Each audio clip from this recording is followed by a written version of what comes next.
한국도로공사는 종종 기온이 큰 폭으로 내려갈 것으로 예상된다며 이달 중 고속도로를 이용하는 운전자에게 안전운전에 주의할 것을 당부했습니다.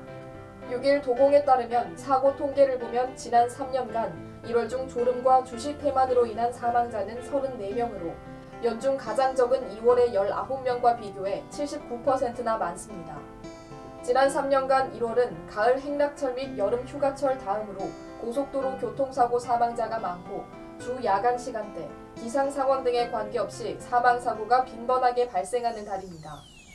같은 기간 고속도로 사망자는 총 44명으로 야간 시간대보다는 주간, 흐리거나 눈이 내리는 날보다 기상이 좋은 날에 사망자가 많이 발생해서 예상 외의 결과를 보였습니다.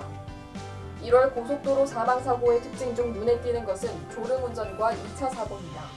겨울철에는 한파와 큰 일교차의 영향으로 히터 사용량이 늘어나며 창문 등을 닫고 운행하게 돼서 차량 내 이산화탄소량 증가 등으로 인해 졸음운전이 많이 발생합니다. 2차 사고란 교통사고나 차량 고장 등으로 정지해 있는 차량을 후속 차량이 추돌해서 발생하는 사고로 지난 3년간 1월 교통사고 사망자의 34%는 2차 사고로 발생했으며 이는 가장 적었던 4월의 7.5배가 되는 인원입니다. 치사율은 60%로 일반 사고에 비해 약 6.8배나 높아 주의가 필요하며 주로 후속 차량의 졸음운전과 주식 퇴만으로 발생하므로 선행 사고 운전자의 신속한 대피가 무엇보다 중요합니다. 만약 사고가 났을 시에는 비상등을 켜고 트렁크를 열어 후속 차량에게 상황을 알린 뒤 도로에만 서 있지 말고 가드레일 밖 등 안전한 곳으로 대피하는 것이 우선입니다.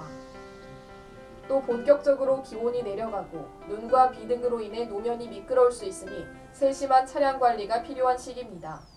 타이어의 경우 마모가 심하면 눈길에서 미끄러짐 현상이 더욱 심해지므로 주기적인 체크를 하는 것이 좋으며 예상치 못한 폭설에 대비해 스노우 체인, 스노우 스프레이 등 월동 장구 구비가 필요합니다.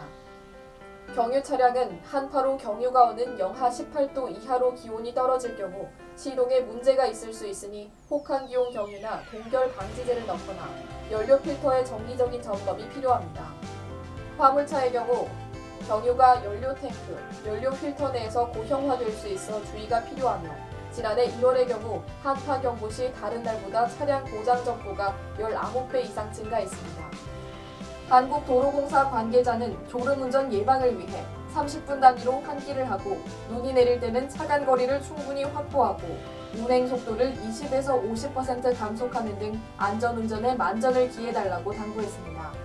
지금까지 경북도민방송 TV였습니다.